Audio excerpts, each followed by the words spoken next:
So it's the same day that I finished that last video. What I did is, while that video is producing that will be published on Sunday, I came back over here, put the induction heater back on it again. Got you over here to the toolbox, and I'm just kind of showing you these axle nut sockets so that you don't have to look at my ugly face while I talk to you about something.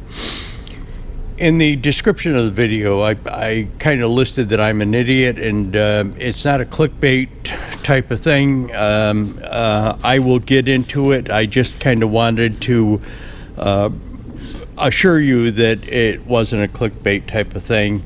The reason I'm showing you these axle sockets is because in the video I'm going to delve into fixing that rear seal on the front rear axle, and of course the axle nut had to be a different size. I had originally had this axle nut for the haul truck. The original axle nuts were this size, which is 3.5. I got those Pro Torque Stemco 1 axle nut. The original axle nut on that Dana rear end had 2 axle nuts. The first one you torqued down, then there was a locking washer that went in between the second one, the first and second nut, and you pinned it over the first nut. But I went to a one-piece nut system, that Stemco Pro Torque nut, and of course it took a different size. This is 3 3/4. The original was 3.5, but the international, of course, had to be a different size, which is 4 inch. So I just picked this thing up. Probably all made by the same company, although the welding on it is a little different. This one is a Carlisle. I don't even know what the hell this brand is. I got this from Mac Tool Guy. It's not even listed on it what brand it is, but I kind of thought, you know, maybe we're all made by the same company, but these two are definitely made by the same company. They're welded on top. The Carlisle is actually welded in the inside, which would kind of make sense. Is this is a piece of tube that's probably pressed over an anvil to form its shape, and this is just a piece of flat stock with a 1/2 inch socket opening in it. But they probably did it like this because they could set it onto this thing without having to hold. These you would have to hold this piece up somehow so that you could get the welds on the outside.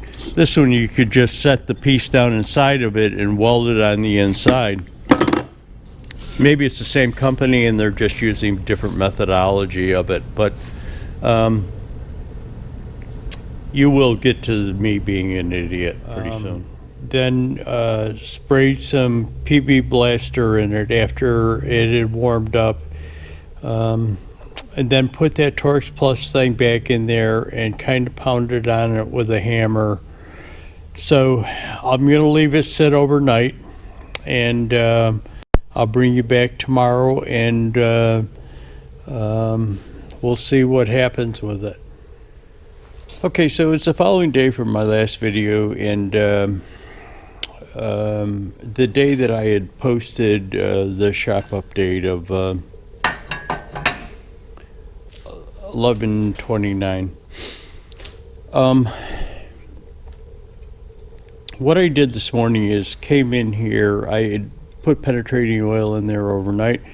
I came in here, the level of penetrating oil hadn't moved at all. So what I did is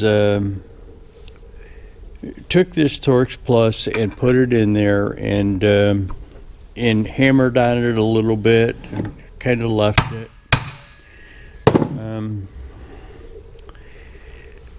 Did some other things in the shop and came over here, and this level of that PB Blaster still hadn't moved. So what I did is soaked it out with a towel, one of those Blue Shop towel things, and put this induction heater on it. and heated it up so it was red, the bolt head. And then I was going to spray some more PB Blaster on it, but I didn't have any, so I had to screw around and go fill my bulk PB Blaster thing up and pressurize it with air, and came back over here and went to grab this to hold on to it while I was putting the PB Blaster in, and this thing was really warm. This housing was really warm. So apparently the heat that I'm putting into that bolt head is dissipating in through and getting into the housing. So it's not going down the bolt shaft like people thought it would, but is being dissipated into the housing. So I'm not thinking that this heat is really doing anything, because it goes down through this housing, it holds this housing on, then it goes down. If you look in on the directions, it looks like it's going through a bunch of things. And let me just set the directions up there and you can look at them. It kind of looks like it's going through not only this outer housing, but it looks like it's 55 is listed as, no idea. Do you see a 55? Oh yeah, cage nut. So maybe it is just going into that, but it looks to me like it's going into 50, which is a spring housing piston. It looks like it's screwing into that bolt.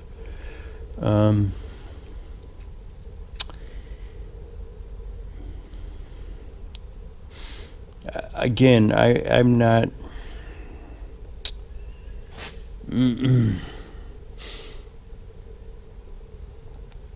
I'm not really sure, but it looks like that heat could dissipate down through there to me.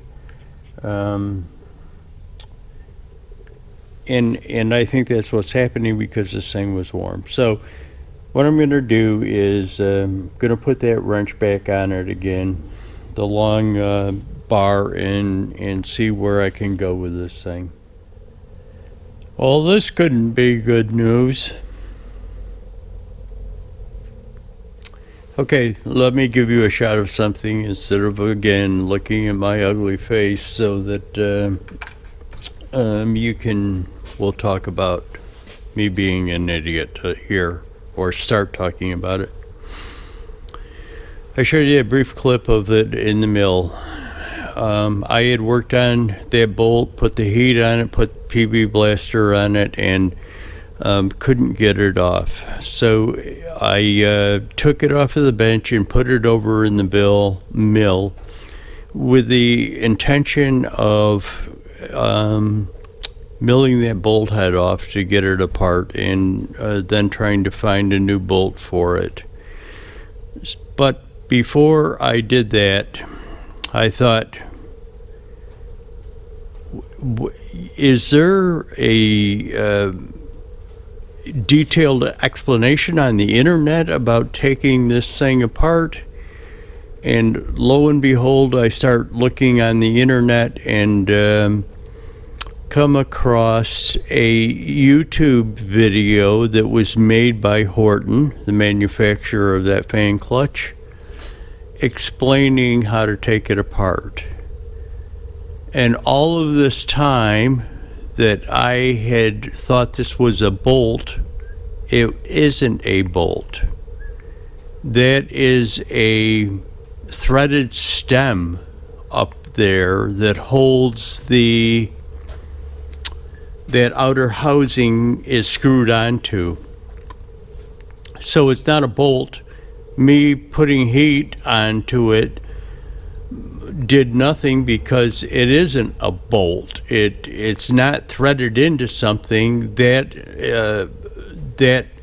Torx head has actually got threads on the outside of it, which I had noticed before, but it never dawned on me what I was looking at.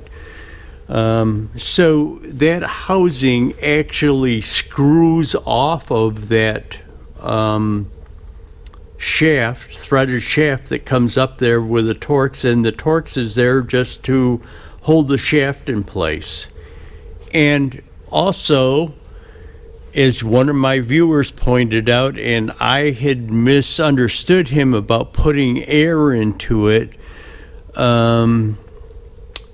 what you do is when you're taking it apart, you pressurize the thing, and that helps in the disassembly of it. So let's get into some videos of me actually finding this out. And again, I'm an idiot for not thinking of this sooner. You know, with all the information out there, granted there's a bunch of misinformation out there on the internet, but at least I could have gotten some other ideas on how this thing comes apart. So I'm an idiot for not doing this sooner. Okay, so we're over here, and after I gave you the explanation of my stupidity, this is what I came up with. I went to Napa, got one of these Quick Connect Airlines. This is 1/4 inch tubing, because it's 1/4 inch tubing that goes into the fan clutch. I went to Lowe's, picked up a 1/4 inch ball valve, and I had the air chuck adapter. So what I'll do is I'll just plug this into plug it into the fan clutch, hook it up to an air hose, and pressurize the fan clutch so that I can take it off as directed in the video. But I'll bring you back. Okay, what I'm doing is, I was just said is directed in the video.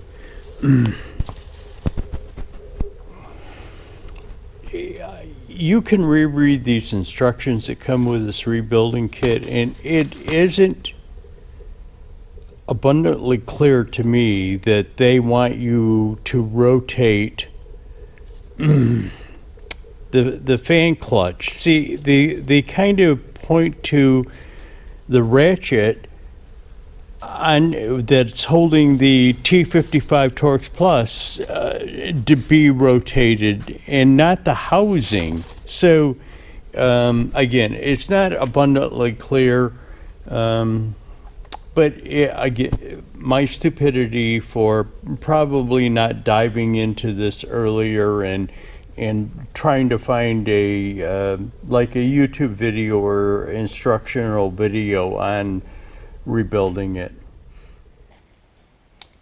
Okay, so I'm over here, got my valve arrangement, I've got the air on, and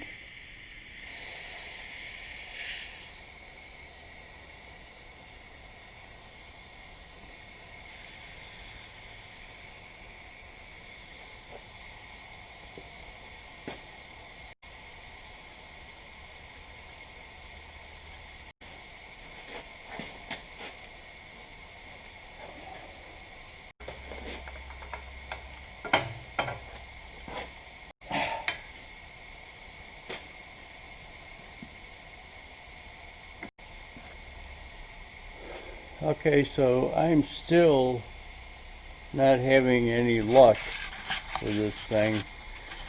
Let me see what I can do. So what I've got is a 1/2 inch breaker against the mill, and I'm got it got it aired up.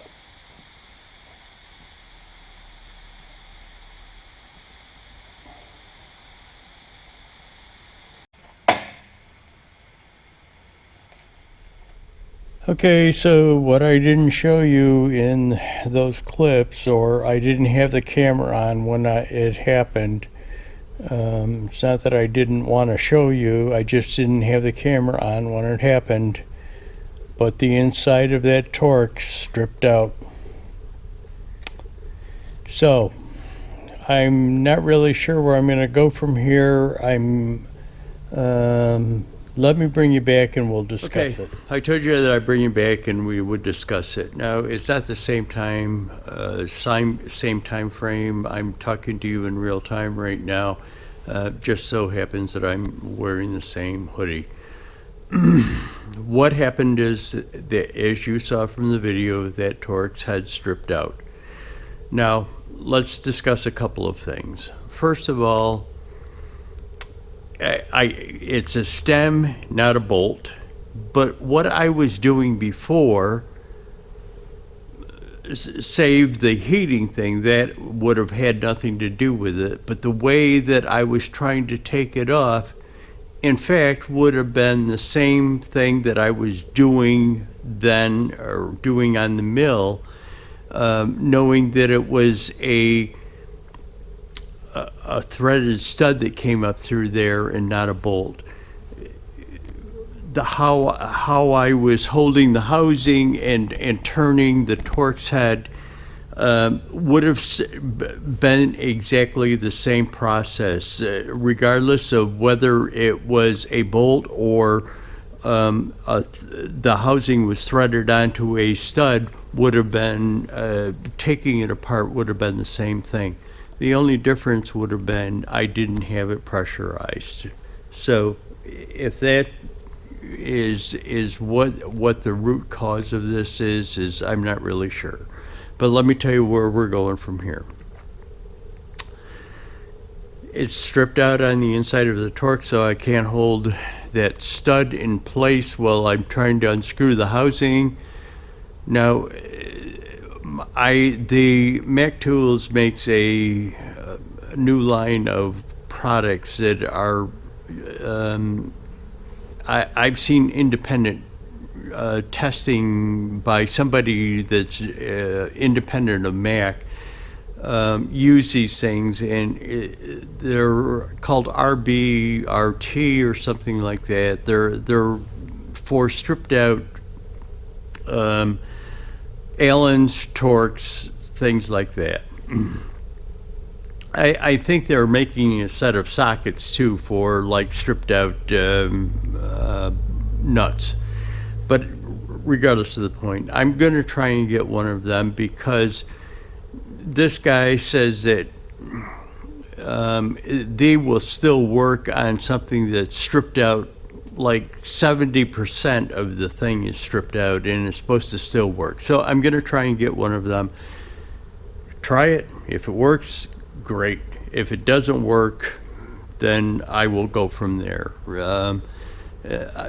One of my options, or one of my trains of thought, is to contact Horton and see if they would take this thing back and try and rebuild it for me. The other option is that I'm going to have to get a new fan clutch. But regardless of that point, that's kind of where I am at this thing. And again, my train of thought was save the air thing of pressurizing it. The way that I was trying to take it off wouldn't have mattered whether it was a bolt or a threaded stud that came up through there. It's kind of the same thing.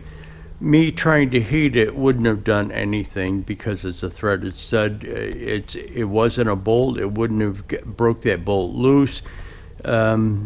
Me pounding on it had absolutely nothing. Would have done nothing because it is a threaded stud. The only thing that it would do is send shockwaves down through that threaded stud. It's not going to loosen anything because it wasn't a bolt threaded into something. So, again, yeah, I should have looked at the internet a lot sooner than I did, and sometimes we kind of lose focus and lose thought. But let's go on from here. I'll let you know in the future what happens with this thing, whether I can get it out with one of those RBRT bits, or whether I have to do something else. But you will be apprised of what happens with it. So let's move on from there. And in the beginning of the video, I told you that I was going to be working on that axle seal and stuff, so let's jump in. Okay, so I'm over here to the back of the truck, and as I had discussed before, I have a seal that was leaking on this front axle, so I've got the jack under the axle, got the tires off, and getting in preparation to pull that drum off, pull the axle out, pull the hub off, and replace that seal. But anyways, I'll bring you back and let you know about it. Hopefully it goes better than the fan clutch thing. Yeah, I'm over here at the rear axle, and I got the drum off. The brakes on this thing are really good. They look fairly new. The issue is they're soaked in gear oil from that seal leak. What I might do is, you can see the pad. Here's the steel. That's the pad. Tapered. They're worn a little bit more on the outside than they are on the inside. And there's the bottom. I gotta tell you, they looked almost brand new. But what I'm gonna do is I'm gonna give parts supplier a call and find out how much they are, and save the problem of trying to get all of that oil and junk off of there. I mean, I understand that it would burn off using the brakes, but yeah, let me just see how much it is, and I'll make a decision from there. Next, I'm going to take the brakes off regardless of what happens, just so that I can clean them up. I want to get rid of all that oil residue, because if I get a DOT inspection, I don't want oil on there. The issue with the oil on there, they're saying that I've got a bad seal, and I would have to come up with documentation that I've replaced all of that stuff. But anyways, yeah, I'll bring you back. I got to get the axle out. Did I tell you that? I got to get the axle out and the hub off. I'm going to take the brakes off though, but I'll bring you back and show it to you. Okay, back over to the back of the truck, and of course the first thing is there's the axle sitting there. That's off.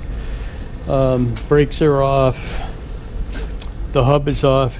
What I did is pull the drum off. I've got half a bucket under the drum, and then when I took the hub off, I set it on top of that so that any residual oil in this would drain into it. Then what I'll do is I'll flip it over and take a punch. Well, it won't be a punch. It'll probably be like a extension for sockets, probably a 3/4 inch extension or something like that, and I'll drive that seal, the old seal and bearing out. Then the hub will get thrown into the parts washer and get cleaned up. Get some emery paper, and I'll clean that axle off, get some emery paper, and where the seal mates onto this thing, I'll clean that up there too. But anyways, there it is. It's coming. I still haven't found out about the brakes. I actually went to Napa, gave them the part number off of it. There's a part number on that tag, and then there's a part number down here stamped into the metal. They can't find anything, so I'll have to probably call International to see about the brakes for it. But again, the only reason I'm replacing those brakes is because they are just soaked in gear oil. I mean, if worse comes to worse, if they're really expensive, I can take brake cleaner and clean it off and put them back on. But you know, as long as I got the damn thing off, might as well put new brakes on it. Okay, so I told you when I left you last time that I was going to go to Napa to get the brakes, and I went to Napa and I took those numbers off of the brake shoes with me, and had the truck and VIN number and everything else, and Napa couldn't find anything for me. So I went down to, actually called my international dealer. And he says, yeah, we've got them, and we've got the kit and everything for you. I says, well, I can't come down today because it's late and I've got a haul that I've got to make tomorrow, but I'll come down on Friday and pick it up from you.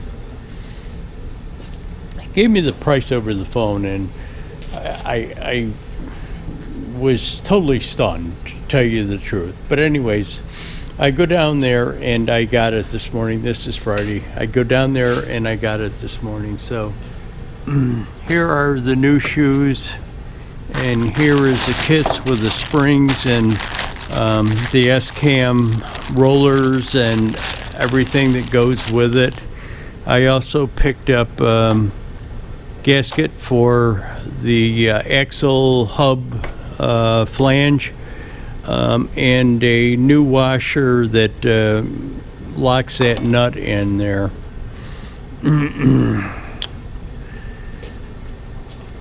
Now, you have to understand that these brakes are remanufactured, but this is absolutely, I was absolutely stunned when he told me what the price was going to be. Yeah. You can see it there, or hopefully you can see it if it's not getting blown out by the light. $86.36. Everything that you see there.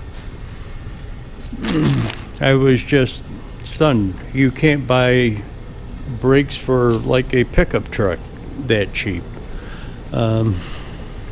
When he told me over the phone, I told you I called him up and told him I couldn't come down that day because it was late, and then I had a haul the next day, so it'd have to be on Friday. He told me the price, and I kept thinking to myself, that's a mistake. He's got to be a mistake there.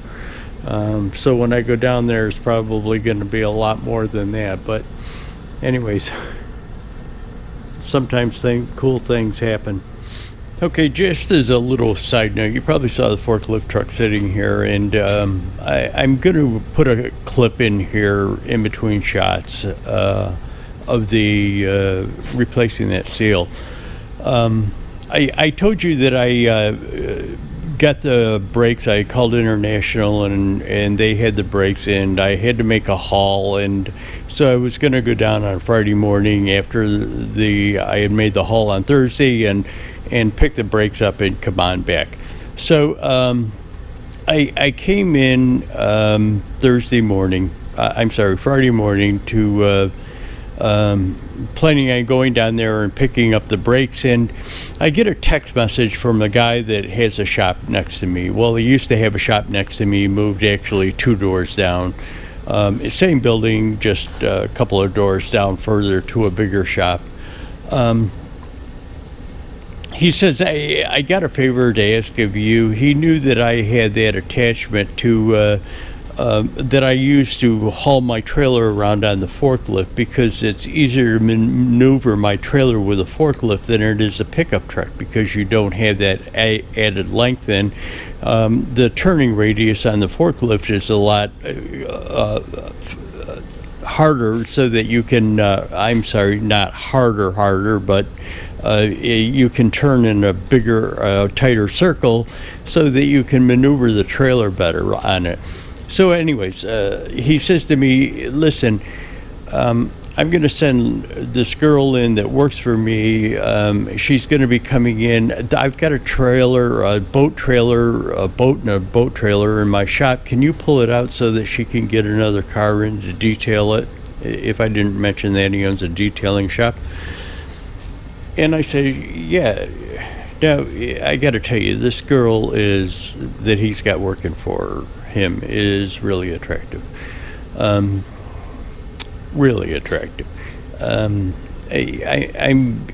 boobs are great, but I'm kind of a leg ass guy and big into clothing.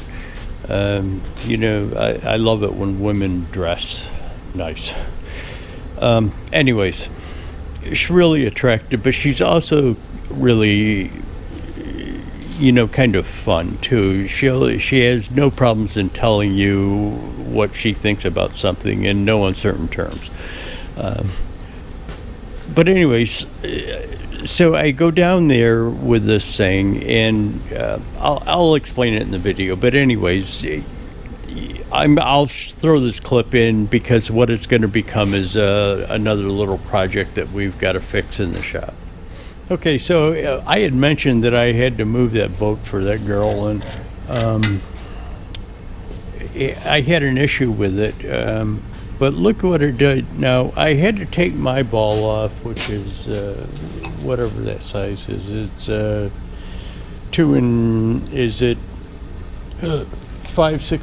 3/16, 7/16, a normal size ball now. But this boat, now it's a dual axle boat, inboard engine. The guy was detailing it, or she detailed it. I'm not sure who detailed it, but need it moved out of their shop. And it was a 2-inch ball, this little like chintzy hitch receiver on the damn boat trailer, and I couldn't believe it, but it was a 2-inch ball, and I'm thinking, what the hell is going on? But anyways, I moved the boat around back, and then when I went to pull the ball back out of it, or drop this down to release the ball out of the receiver, it was stuck, and it turned out that this damn thing bent. That's pretty thick steel to bend like that, but anyways, such is life. What I'll do is I'll heat that up, just pound it down, maybe open that up a little bit. I'll weld a thicker piece over the top of it, with a hole for my standard ball on the thing. But anyway, I'll bring you back. Okay, I just took that hub over to the parts washer, washed it off, and then took the air blowgun, blew it off. There's the seal and bearings that I popped out of it. Again, just used that 3/4 extension and a hammer, pounded it out. What I'm going to do is, that hub is way too big for my parts washer. Not physically too big, weight-wise too big. It'll never stay supported on that tray in there, nor do I want to even set it on the bottom of the parts washer. So what I'm going to do is, I've got some stuff that I'm going to put on it. It's like Purple Power, except it's stronger, a degreaser. I'm going to spray that on there, kind of wash it off, then take a hose or maybe even the power washer, depending on how bad it is, and get that cleaned up that way. Okay, so what I did is I sprayed it with this purple stuff. No, it's not Purple Power. Took a wire brush, and I've got a small little scraping chisel. It used to be a wood chisel, but I kind of use it for scraping. Scraped some of the dirt, grease, heavy grease off of it, sprayed it with that stuff, went over it with a wire brush, and then I took it out and I dragged out the power washer and power washed it off. Yeah. I'm going to wipe the inside of the drum down. It'll probably flash rust, but I don't really care. The flash rust is dry, and it'll come off easier under braking power than if I put a light coating of oil or something on it to keep it from flash rusting. So not really worried about the flash rust. Again, brakes will take it off the first time I use them. There's that product, that industrial purple degreaser. Okay, so there's a hub with the bearing and new seal in it. New bearing, new seal. Now, what I did is came over here to the shaft, and this part that the seal lands on was rusted probably 3/4 of the way into it. And apparently, when I took this thing apart, I'm not sure if I mentioned this before, but let me just run this past you. When I took this apart, and took the axle out of it, the nut that holds a hub on was loose. I mean, it was being held in place by that retaining washer. It wasn't a peened over type of washer. It actually had like 2 cam clips on it that held the nut in place. But I got to tell you, there was probably a 1/16 of an inch of gap between that nut and the washer and the bearing. It was loose. I didn't have to put a wrench on it. I took the cam clips loose and just spun the thing right off by hand. Whether that allowed, they didn't sequentially torque the hub into it to begin with, and it only got that seal pushed in part way.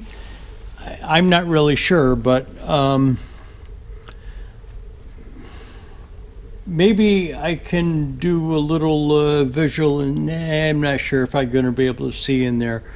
Hopefully I can get a shot of something on the back side of it so that I can tell. What I'm going to do is measure that, and hopefully I'll be able to see the silver part. What I did is took emery cloth, 2 grades, 150 and then 400, or 150 and 320, I'm not sure, 400 I think it was, and cleaned this all off, cleaned all the rust and dirt off of it. Now, hopefully you can see there's still some maybe little bits of rust marks in the back, but you really can't feel anything with your fingers.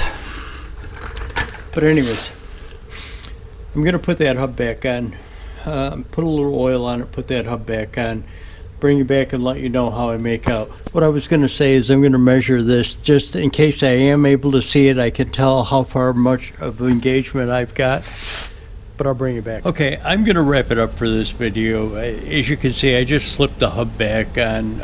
I pulled that nut back off. I haven't torqued it down yet, but I pulled the nut back off just so that I could show you that clip in that video sequence. But anyways, that's going to do it for this update. By the next time I come back, I will have this on, have it back out of here. Hopefully get a resolution to what I'm going to be able to do with that fan clutch. But I've got to get this out of here, the truck, get the truck out of here so that I can free this bay up again. My old truck has got some work that my grandson needs to be doing on it, or we need to be doing on it. So I've got to free this up and get some resolution to the issues that I have with that fan clutch, regardless of what I do. But hopefully the next shop update I'll have a resolution to that, be able to let you know what I'm going to do, or possibly even have it repaired by then. But I'll bring you back. Next segment will be